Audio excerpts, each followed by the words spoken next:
네, 오늘은 에베소서 3장 1절로 6절까지의 말씀을 좀 보겠습니다. 에베소 3장 1절로 6절. 오늘은 에베소서 이제 13강입니다. 13강째고 제목은 4절 말씀에 나오는 그리스도의 신비라고 하는 그런 제목을 가지고 오늘 3장 1절에서 6절까지의 말씀을 우리 같이 한번 살펴보는 시간을 갖겠습니다. 우리 다 찾으셨으면 같이 1절부터 6절까지 우리 천천히 또박또박 읽겠습니다. 시작. 이런 까닭에 너희 이방인들을 위해 예수 그리스도의 갇힌 자 된 나 바울이 말하노니 너희를 위해 내게 주신 하나님의 은혜의 경륜을 너희가 들었으리라. 곧 계시로 그분께서 내게 그 신비를 알리셨나니 그것은 내가 전에 몇 마디 말로 적은 것과 같으니라. 그것으로 말미암아 너희가 읽을 때에 그리스도의 신비에 대하여 내가 알고 있는 바를 깨닫게 되리라.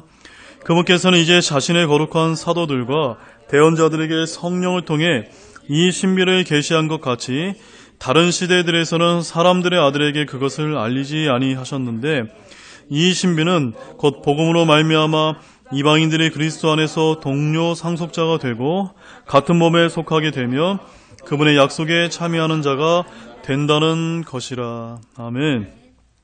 오늘은 이제 이 3장 1절에서 6절 그리스도의 신비라고 하는 그런 제목을 가지고 이제 말씀을 좀 살펴보고자 합니다.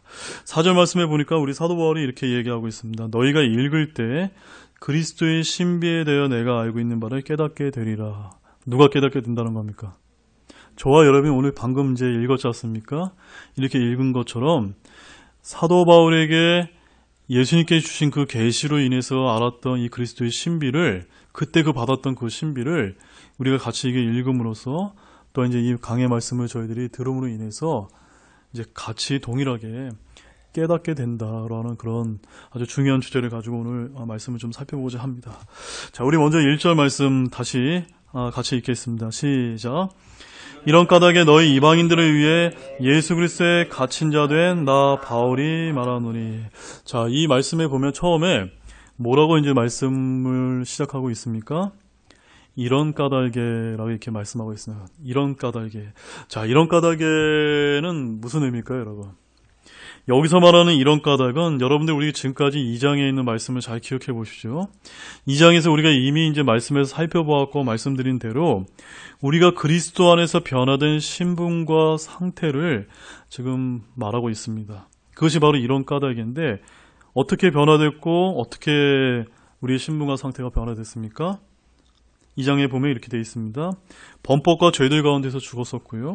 지나간 때에는 불순종의 자녀들이었고 공중의 권세 잡은 통치자들을 따랐고 욕심의 육신 안에서 생활했었고 본래 진노의 자녀들이었으나 이제 우리는 그리스도와 함께 살아났고 구원을 받았으며 하늘의 처소들이 앉혔고 또한 선한 행위를 창조하도록 우리가 이제 지은 바 되었다라고 말씀하고 있습니다. 또한 지난주에 살펴본 말씀으로 예수 그리스도의 피로 가까워졌고 하나님과 화해가 하게 되었고 또한 아버지께 나아감을 얻었고 동료 시민이요 하나님의 집안에 속한 자들이요 사도들과 대언자들의 기초 위에 세워진 자들이요 주 안에서 한 거룩한 전으로 자라가고 한 성령을 통해 함께 세워질 수 있는 이런 변화된 신분과 상태를 우리가 이제 예수님을 믿고 얻게 되었다라고 우리가 이제 지난 시간까지 해서 말씀을 이제 살펴본 것입니다. 이런 까닭이라고 하는 이런 말씀은 우리가 이방인들로서 주 예수 그리스도로 말미암아 얻게 될 그런 복과 은혜와 특권 등 그런 변화 등의 그런 이 모든 전부를 지금 말합니다. 예수 그리스도로 말미암아 우리의 삶이 한번 생각해 보시죠. 어떻게 바뀌었습니까? 알기 전과 알고 난 후 어떻게 바뀌었나요? 우리의 가치관이 좀 많이 바뀌셨습니까? 바라보는 것이 많이 바뀌었습니까? 이와 같이 이전과 지금은 극과 극으로 우리가 달라졌다는 것입니다. 그전에는 그냥 세상에서 어떻게든 내가 잘 살고자 하는 것에 목표하고 또 내 자녀도 잘 되고 또 이제 뭔가 돈 잘 벌고 사업 잘 되고 건강하고 뭐 이런 것들에만 우리가 이제 관심 갖고 그렇게 살다가 우리가 죽는 게 우리의 이제 목표였다면 이제는 좀 우리는 이제 달라졌다는 거죠. 그 많이 달라졌죠, 여러분. 이제는 우리의 본영인 하늘나라 바라보면서 우리는 이제 열심히 달려가고 있는 사람들이라는 것입니다. 이런 까닭에 지금 사도 바울은 지금 오늘 본문에서 뭐라고 말씀하고 있습니까? 이방인들을 위해 예수 그리스도의 갇힌 자가 되었다. 자, 여기서 이제 갇힌 자라는 뜻이 뭘 뜻하는 겁니까? 지금 실제로 바울이 복음을 전하다가 붙잡혀서 감옥에 갇혔다는 의미입니다. 어느 감옥에 갇혀 있습니까? 지금 이 에베소서를 기록했을 당시에는 로마 감옥에 갇혀 있는 상태를 지금 말씀하고 있는 것입니다. 그런데 우리가 감옥에 갇혀 있는 것을 아는 게 중요한 게 아니고요. 여기서 중요한 건 뭐냐면요. 중요한 진리는 우리가 누구를 위해 누구의 갇힌 자가 되었느냐가 여기서 핵심입니다. 나 자신과 내 가족을 위해 갇힌 자가 되기보다 예수 그리스도가 아닌 다른 것에 붙들려서 갇힌 자가 되는 것은 삶의 의미가 있습니까? 없습니까? 전혀 없다는 겁니다. 이방인을 위해 예수 그리스도의 갇힌 자가 된 신자는 겉으로 보기에는 아무것도 아니지만 영적으로는 매우 복된 자의 표현임을 우리가 이 말씀을 통해서 알기를 원합니다. 우리도 이러한 예수님의 제자가 되어서 옥중에 갇혀서도 복음을 증거하는 바울의 삶을 본받아야 된다는 것을 말씀을 드리는 것입니다. 자, 그것이 이제 이런 까닭에 너 이방인들이 예수 그리스도에 갇힌 자 된 나 바울이 말하노니라고 이렇게 지금 말하고 있는 것입니다. 자, 2절 말씀 같이 읽겠습니다. 2절 시작. 너희를 위해 내게 주신 하나님의 은혜의 경륜을 너희가 들었으리라. 자, 이 말씀에서는 먼저 앞부분인 너희를 위해 내게 주신 하나님의 은혜의 경륜이라는 말씀을 이제 주목하시기 바랍니다. 여기서 하나님의 은혜의 경륜은 누구를 위해 주신 건가를 아는 것이 매우 중요합니다. 누구를 위해서 주셨습니까? 본문에서 뭐라고 말씀하고 있습니까? 너희를 위해. 여기 본문에는 지금 에베소 교회 성도들을 위해서 말씀하고 있는 건데 이 에베소 교회 성도들을 위해서 주었다는 것은 이방인 교회 성도들이거든요. 바로 지금 우리 오늘날 이 성경 말씀을 우리가 읽고 있는 저와 저희들과 같은 이런 이방인들을 위해서 지금 이제 말하고 있는 것. 특별히 여기서는 저와 여러분과 같은 구원받은 이방인들을 위해서 이렇게 지금 하나님의 은혜의 경륜을 이제 주셨다라고 말씀하고 있는 것입니다. 그런데 이스라엘에게는 무엇을 주셨죠? 이스라엘에게는 율법을 주셨습니다. 그래서 율법은 이스라엘에게 주셨다면 우리 이방인들은 뭘 주셨다고 말씀하고 있습니까? 은혜의 복음, 하나님의 은혜의 경륜을 지금 우리에게 주셨다는 것입니다. 그래서 많은 사람들이 오늘날 이제 신약교회를 하고 있다라고 하면서 교회를 다닌다고 하면서 여전히 성경 말씀을 오해해서 자꾸 구약적인 믿음으로 가려고 하는 분들이 굉장히 많습니다. 그래서 일부 이런 분들을 우리가 뭐라고 부르냐면 율법주의자다라고 이야기하면서 뭐 평생 동안 모세의 율법을 지켜야 되는 줄 알고 있고 안식일을 지켜야 되고 음식 규례, 절기 준수, 뭐 할례 등 이런 것들을 막 가르치고 준수하면서 굉장히 어렵게 이렇게 신앙생활하는 분들이 도처에 굉장히 많이 있습니다. 그런데 우리는 이 말씀을 통해서 우리 사도행전이나 바울 서신 어디를 살펴보아도 그렇게 하라고 사도 바울은 암시한 적이 결코 없다는 것을 우리가 좀 알 필요가 있다는 것입니다. 반대로 이방인 형제들을 향한 모세의 율법을 지키지 말도록 촉구하고 권면하는 것을 우리가 바울에 있는 서신서에서 얼마나 많이 발견하는지 모릅니다. 그러므로 이스라엘에게 주어진 율법의 경륜과 이방인들인 저와 여러분에게 주어진 은혜의 경륜은 완전히 다르다는 것을 여러분들이 믿으시기 바랍니다. 그래서 여기서 지금 또한 뭐라고 얘기하고 있습니까? 하나님의 은혜의 경륜을 어떻게 했다고 말씀하고 있죠? 너희가 들었으리라. 자, 지금 사도 바울은 똑같이 하나님의 은혜의 경륜을 계시로 받았고 들었습니다. 그래서 사도 바울이 정말 귀한 것을 받았습니다. 아유, 나만 좋아라. 이러고 있으면 됩니까? 안 됩니까? 안 되죠. 그럼 저와 같은 사람들은 아마 구원받지 못했을 것입니다.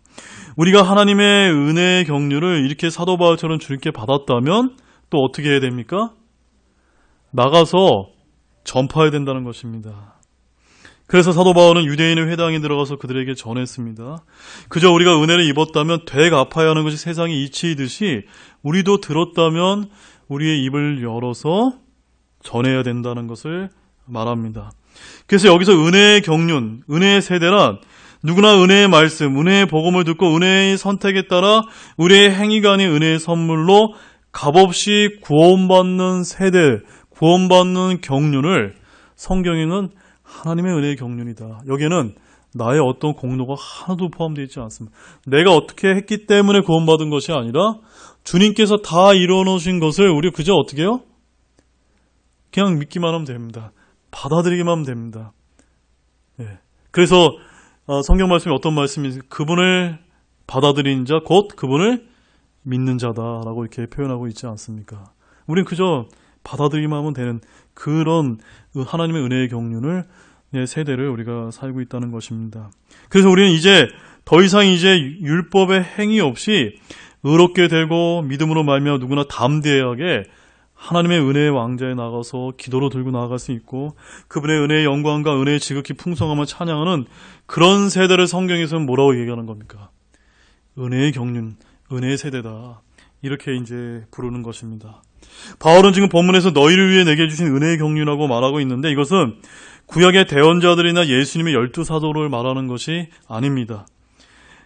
바울은 자신이 선포한 복음은 다른 사람에게서 받지도 배우지도 않았다라고 성경에 보면 그렇게 말씀하고 있는데요. 자, 우리 갈라디아서 1장 12절 말씀 가보겠습니다. 갈라디아서 1장 12절 말씀.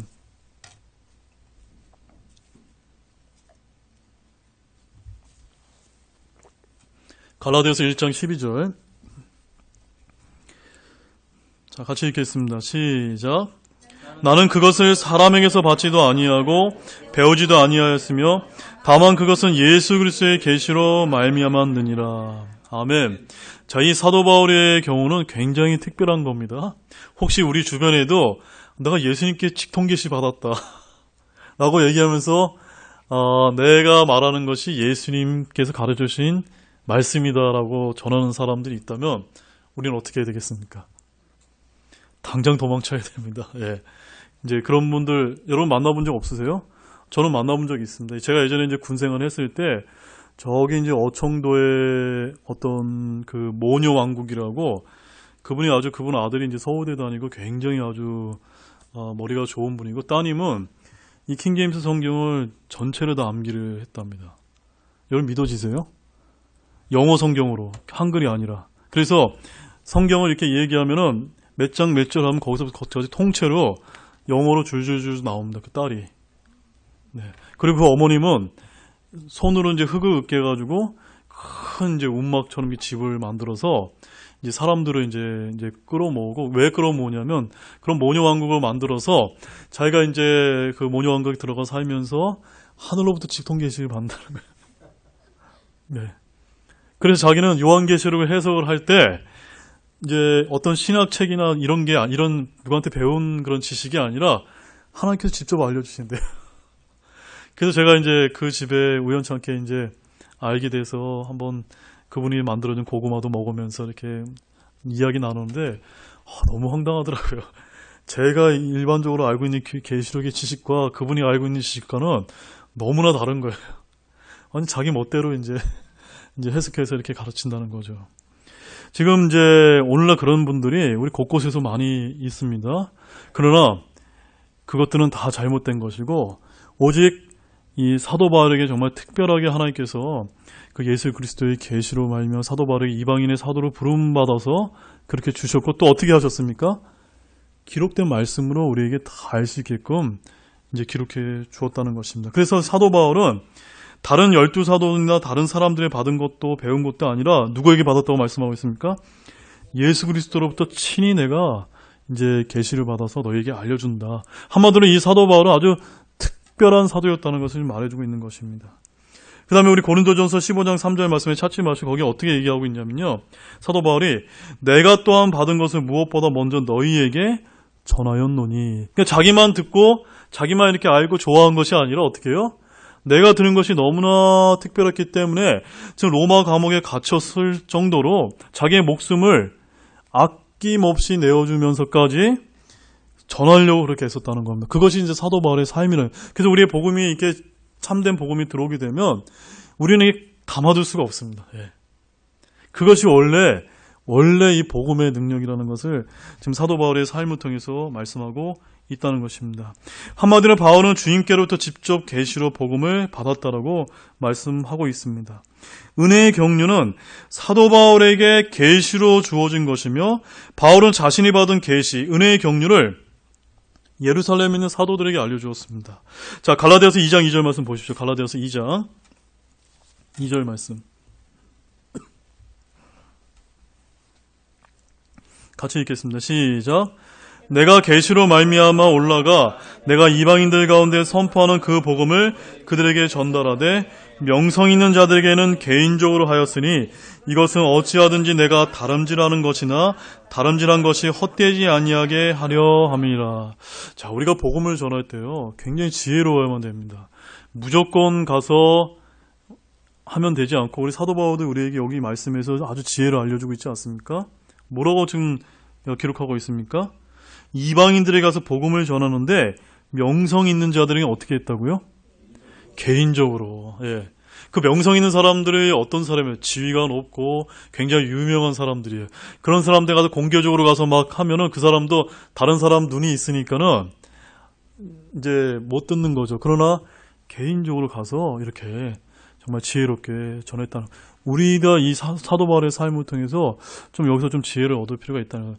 이 사람에게는 또 이렇게, 저 사람에게는 또 저렇게, 또 이런 환경에서는 담대하게 전할 수 있을 때는 또 담대하게, 개인적으로 우리가 가서 이렇게 좀 봉사도 하고 선행도 베풀면서 복음을 전할 수 있을 때는 이렇게 할 수 있는 한, 우리에게 주신 이 은혜의 경륜에 이 은혜에 따라 우리가 입을 열어서 전해야 되는 것을 말해주는 거예요. 이렇게 사도 바울이 이런 삶을 살았기 때문에 저희와 여러분에게 이런 하나님의 은혜의 경륜의 복음이 우리에게 전달되어진 것입니다. 자, 3절 말씀입니다. 우리 본문 3절, 에베소 3장 3절 같이 읽겠습니다.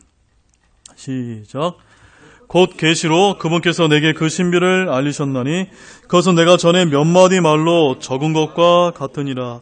자, 주님은 바울에게 곧 계시로 은혜의 경륜의 그 신비를 알게 하셨다라고 지금 말씀하고 있습니다. 그런데 이 신비는요, 세상이 시작된 이후로 이렇게 쫙 다른 사람들이 알 수 있었던 신비가 아니라 감추어진 것이었다라고 이제 말씀은 말하고 있고, 에베소 3장 9절 말씀에 그렇게 또한 증거를 하고 있습니다. 이 신비를 하나님께서는 자신들의 신비를 바울에게 계시해 주셨고, 바울은 그런 것들을 편지로 써서 교회에 보냈고, 오늘 이 시간 저와 여러분들이 똑같은 사도 바울이 에베소 교회에 준 편지 내용을 우리가 읽을 수 있게 된 것입니다. 그래서 바울 서신에는 바울이 주께로부터 계시로 받은 그 신비들을 무수하게 많이 이제 적어 놓았고, 바울은 자기 자신을 또 뭐라고 지칭한지 아십니까, 여러분? 우리 이제 고린도전서 4장 1절 말씀에 이런 말씀이 있습니다. 사람이 마땅히 우리를 그리스도의 사역자요, 한번 따라해 보시죠. 하나님의 신비들을 맡은 청지기로 여길지어다. 뭘 여기라고요? 하나님의 신비들을 맡은 청지기로 여길지어다. 누가요? 사도 바울만요? 아니요. 이 은혜의 경륜 세대에 구원받은 모든 우리 성대들은 다 하나님의 이런 신비를 동일하게 이제 맡아서 잘 관리해야 될 청직이다라고 이야기하고 있는 것입니다. 자, 예수님께서 계시로서 바울에게 알려준 신비가 여러분이 기억나는 것이 무엇이 있습니까? 첫 번째, 로마서 11장 25절에 보면 이방인들이 충만하게 될 때까지 이스라엘이 눈멀게 되는 신비에 대해서 말씀하고 있어요. 지금 이스라엘이 어때요? 예수님을 믿고 있습니까? 없습니까? 안 믿고 있죠. 지금 안 믿고 있는 그 신비입니다. 그 다음에 고린도전서 15장 51절에는 휴고의 신비가 있습니다. 그리고 우리가 지난 시간에 에베소서 1장 9절에서 10절에는 충만한 때의 경륜에 관한 신비에 대해서 배운 적이 있었고, 또 에베소 3장 6절 말씀, 우리가 이제 앞으로 배우게 될 말씀에는 이방인들이 그리스도 안에서 동료 상속자가 되고 그분의 약속에 참여하는 자가 되는 것도 신비다라고 좀 말씀하고 있습니다.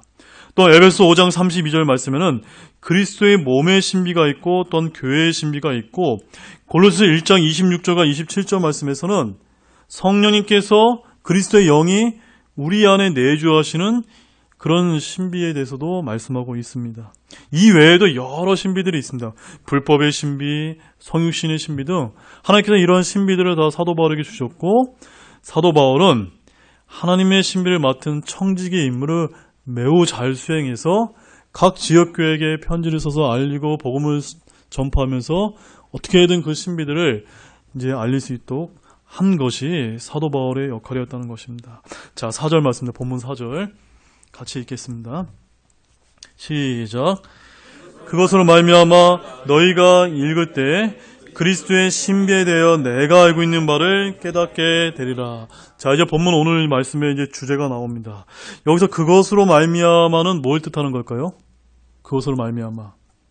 이것은 바울이 이전에 쓴 편지들, 바로 바울의 서신서를 말하는 겁니다. 바로 로마서에서부터 이제 우리 히브리서까지 있는 그런 이제 바울 서신들을 말하는 것입니다. 우리는 바울 서신을 통해서 구약이나 복음서에서 알 수 없었던 이런 은혜의 경륜과 교회의 신비와 휴교의 신비 등을 우리가 분명하게 알 수 있습니다. 유대인과 이방인의 차이, 이스라엘과 구약의 차이, 율법과 복음의 차이, 행위와 은혜의 차이 등은 모두 다 누구를 통해서 알게 된 겁니까? 사도 바울을 통해서 예수님께서 계시로 알려준 그 바울 서신서들을 통해 읽었을 때 우리가 깨달을 수 있었던 아주 놀라운 진리들이었습니다. 그래서 왜 우리 믿는 신약교회 성도들이 구약의 안식일이나 음식 규례를 우리 구약 때 믿었던 유대인들처럼 지킬 필요가 없는지 우리가 사도 바울이 쓴 그 서신서를 읽고 우리가 깨달아 알 수 있게 된 것입니다. 그래서 성경은 말씀합니다. 뭐라고 말씀하고 있어요? 그것으로 말미암아.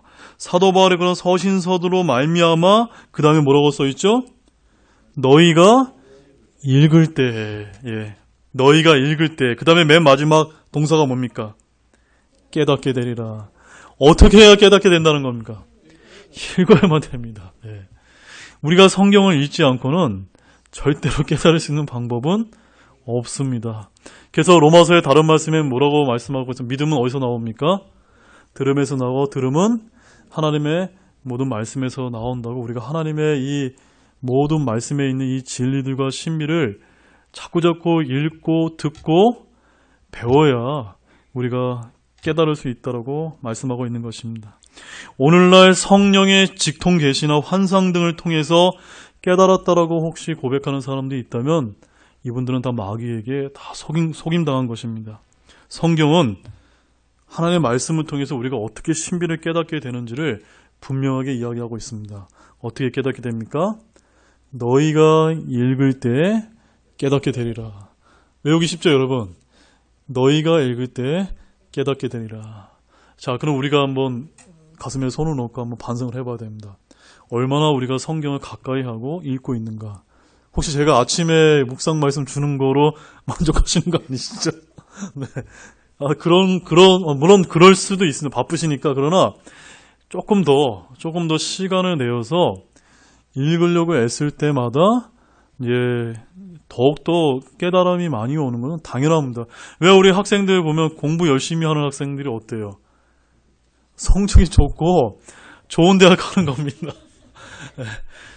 교회도 마찬가지입니다.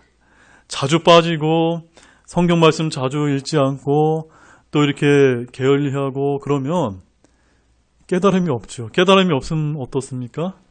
바뀌는 게 없다는 거죠. 네. 이거는 말을 그렇게 제가 자세히 드리지 않아도 잘 알 수 있다는 것입니다. 이처럼 바울 서신을 읽으면 무엇을 깨닫게 됩니다. 바울의 계시로 받았고 알고 기록하여 전해준 그리스도의 신비를 깨닫게 됩니다. 더욱이 바울은 그리스도의 신비에 대하여 내가 알고 있는 바를 저와 여러분이 깨닫게 되리라고 말씀하고 있습니다. 바로 직통 계시로 사도 바울이 예수님께로 받았던 그 계시로 알게 됐던 그 그리스도의 신비를 성경 말씀 우리가 읽기만 하면 동일하게 우리가 어떻게 될 수 있는 겁니까?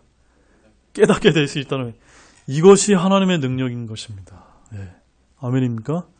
이것이 하나님의 말씀이 갖고 있는 아주 신비한 능력입니다. 이거 하나님만 그렇게 할 수 있다는 거예요. 특별하게 무슨 신학교육을 받거나 신학대학을 가지 않아도 우리가 교회에 충실하게 나오고 하나님의 말씀 듣고 읽고 깨달으면 우리도 동일하게 사도 바울처럼 그 하나님이 알리신 그 신비님과 진리를 알 수 있다는 것입니다. 아멘이시죠? 자, 우리 본문 5절입니다. 같이 읽겠습니다. 시작. 그분께서는 이제 자신의 거룩한 사도들과 대언자들에게 성령을 통해 이 신비를 계시한 것 같이 다른 시대들에서는 사람의 아들들에게 그것을 알리지 아니하셨는데, 자, 이 말씀이 저희들에게 참 감사의 제목이 되어야 됩니다.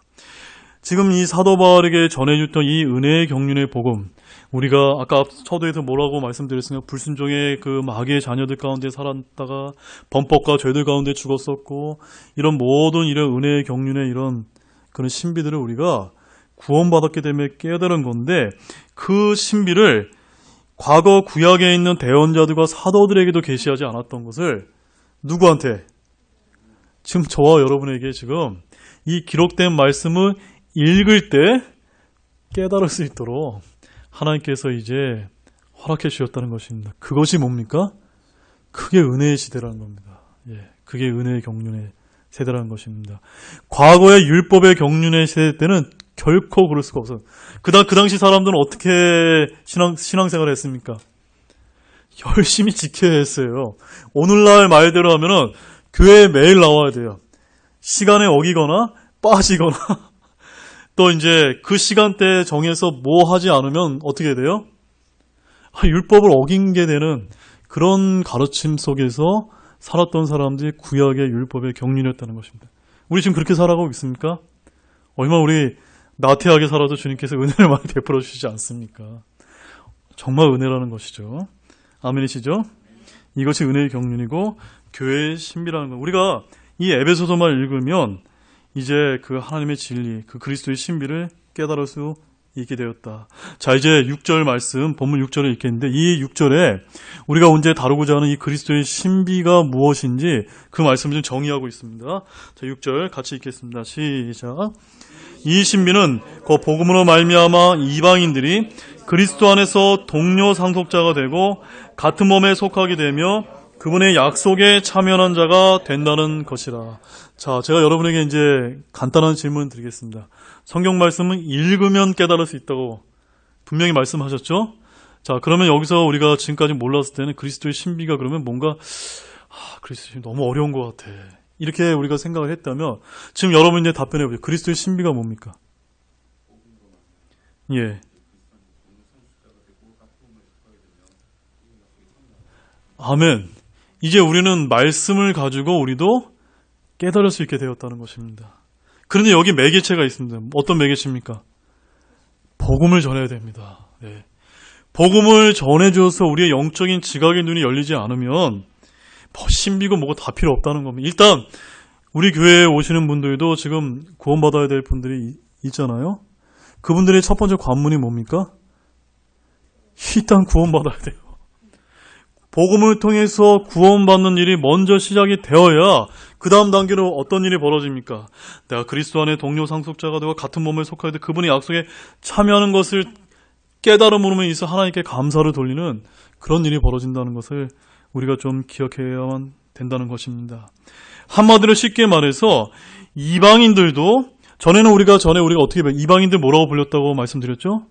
개들이다. 한마디로 그냥 쓸모없는 자였는데 이방인들도 복음으로 유대인들처럼 구원받게 됐고, 여기까지가 중요한 게 아니면 이게 첫 번째입니다. 구원받게 되고, 두 번째는요, 그리스도 안에서 동료 상속자가 되었다라고 지금 말씀하고 있는 것입니다. fellow heirs, 예, fellow heir. 이게 굉장히 중요하다는 겁니다. 이 동료 상속자가 뭘 뜻하는 겁니까, 여러분? 우리 빨리 찾아보겠습니다. 갈라디아서 3장 29절 말씀.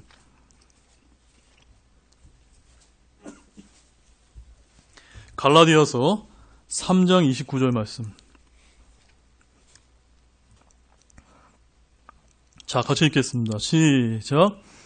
너희가 그리스도께 속한 자면 곧 아브라함의 씨요 약속에 따른 상속자니라. 지금 누구에게 하신 말씀입니까? 지금 이스라엘 사람들에게만 한 것인가요? 아니죠. 모든 우리 그리스도인들, 아브라함의 그 믿음의 조상으로서 여기고 믿음으로 구원받은 모든 그 후손들에게 약속에 따른 상속자다. 지금 저희들에 대한 얘기를 하고 계신 거예요. 근데 갈라디아서 4장 7절 말씀 가보세요. 자, 읽겠습니다. 시작. 그러면 내가 더 이상 종이 아니요 아들이니 아들이면 그리스도를 통한 하나님의 상속자니라. 자, 여러분 한번 생각해 보십시오. 여러분에게 이제 주인이에요. 근데 종이 있어요. 어떤 사람의 종이 있는데 종한테 여러분 상속합니까 안 합니까? 상식적으로 종이면 상속할 필요가 전혀 없어요. 종은 종일 뿐이에요. 노예는 노예일 뿐이에요. 그런데 누구기 때문에 상속하는 겁니까? 아들이니까. 네. 저와 여러분들은 하나님께서 아들의 영을 부어주셔서 우리가 양자 삼으심을 통해 우리가 하나님의 자녀가 된 아들, 딸들이 된 거예요. 그렇기 때문에 하나님의 상속자다라고 지금 말씀하고 있는 것입니다. 동료 상속자가 되었다고 말씀해요. 그리스도와 형제가 된 그리스도인들이 바로 동료 상속자다. 이렇게 말씀하고 있는 것입니다. 그런데 로마서 8장 17절 말씀 가보겠습니다. 로마서 8장 17절. 그런데 우리에게 이 동료 상속자가 됐다는 것은 그냥 우리에게 어떤 특권만 주어진 게 아니에요. 우리에게 의무도 따른다는 겁니다. 자, 우리 로마서 8장 17절 같이 읽겠습니다. 시작. 자녀이면 상속자 곧 하나님의 상속자요 그리스도와 함께는 공동 상속자니라. 우리가 그분과 함께 고난당하면 이것은 우리가 함께 영광도 받으려 함이라. 예. 삶 가운데 우리 가운데 필연적으로 우리가 상속자이기 때문에 하나님의 공동 상속자이기 때문에 무엇이 우리 앞에 직면할 수 있다는 겁니까? 고난이 우리에게 찾아오고 있다는 거예요. 근데 이 고난은 내가 잘못해서 받게 되는 고난을 얘기하는 거 아닙니다. 내가 전 재산이 있는데 전 재산을 잘못된 주식이라든가 잘못된 투자해서 망해가지고 징계받는 그런 거 말하는 거 아니고요. 하나님 말씀대로 정말 복음으로 가지고 열심히 내가 살려고 했고 직장 안에서도 정말 하나님의 그 신실한 믿음을 가지고 살아가려고 하다가 내가 당하게 되는 그런 고난들, 그 고난은 다 어떻게 되는 겁니까? 그리스도와 함께 영광받는 그런 고난이라는 거죠. 네. 이것도 필연적으로 우리가 이제 감수할 각오가 되어 있어야 된다는 건 왜요? 우리가 하나님의 아들이고 하나님의 상속자이기 때문에 그렇다고 지금 말씀하고 있는 것입니다. 이것이 성경에서 오늘 본문에서 뭐라고 말씀하고 있는 겁니까? 그리스도 안에서 동료 상속자다. 이것이 그리스도의 신비라고 지금 말씀하고 있는 것이죠. 그리스도의 신비라는 건 우리가 그저 구원받는 것만 얘기하고 있는 것이 아니라 너희가 그리스도 안에서 구원받았다면 그리스도와 동료 상속자가 되고 동료 상속자가 되었다면 내 이름으로 인해서 고난도 받게 되고 그로 인해서 영광도 받게 되는 이 신비를 지금 주님께서 우리에게 사도 바울을 통해서 말씀하고 있는 것입니다. 그러므로 이제 정리하겠습니다. 하나님께서는 예수 그리스도를 통해 우리를 구원하셨을 뿐만 아니라 아들로 삼으셨습니다. 아들의 영을 부어주시고 아바 아버지라 부르게 하셨습니다. 바로 합법적인 상속자의 지위를 저와 여러분에게 구원받았다는 이유만으로 이 은혜 시대에 우리에게 주셨음을 말하고 있는 것입니다. 그러므로 이 그리스도의 신비는 세 가지입니다. 첫 번째 무엇입니까? 복음을 통해 이방인들이 그리스도 안에서 동료 상속자가 되는 것입니다. 이것은 과거 구약 시대 때는 꿈도 꿔보지 못했던 그런 것이었다는 것입니다. 근데 우리가 은혜의 시대에 구원받기 때문에 우리 그리스도 안에 동료 상속자가 되었습니다. 두 번째는 뭡니까? 같은 몸 안에 속하게 되었다는 것. 바로 그리스도는 우리와 한 몸을 이루게 되었다라고 말씀하고 있습니다. 마지막 세 번째는 뭡니까? 그분의 약속에 참여하는 자가 되었다는 것입니다. 우리가 아까 좀 전에 갈라디아서 3장 29절 말씀에도 너희가 그리스도께 속한 자면 곧 아브라함의 씨요 약속에 따른 상속자니라. 그래서 우리는 이미 하나님께서 성경 말씀을 통해 여러 가지 약속을 해놓으셨는데 그 약속에 자동적으로 저와 여러분들은 참여한 자가 되는 것입니다. 아멘이시죠? 그러므로 하나님의 약속은 그리스도를 통해 믿는 모든 자에게 임하며 믿음을 통해 우리는 그 약속에 참여자여 동창자가 되는 것입니다. 이것이 바로 성경에서 말씀하시는 그리스도의 신비다. 이 신비를 어떻게 하면 깨달을 수 있다고 말씀하고 있죠? 읽을 때 깨달을 수 있다라고 하신 이 말씀을 잊지 마시기 바랍니다. 자, 기도하시겠습니다. 하나님 참으로 감사를 드립니다. 오늘도 이 에베소 3장 1절에서 6절 말씀을 통해서 이 그리스도의 신비를 저희들이 이 성경 말씀을 읽고 또 깨닫게 해주심으로 감사를 드립니다. 참으로 저희들이 바라는 것이 무엇이 있겠습니까? 하나님의 말씀을 게을리하지 않고 부지런히 읽어서 깨달음으로 참으로 하나님께서 주신 이 삶 가운데 더욱더 주님을 알아가는데 우리의 삶을 투자할 수 있도록 주님께서 이끌어 주시길 원합니다. 감사를 드리며 이 모든 말씀을 예수님의 이름으로 기도드렸습니다. 아멘. 잠시 들은 말씀을 가지고 1, 2분간 기도하고 오늘 수요 기도를 마치겠습니다.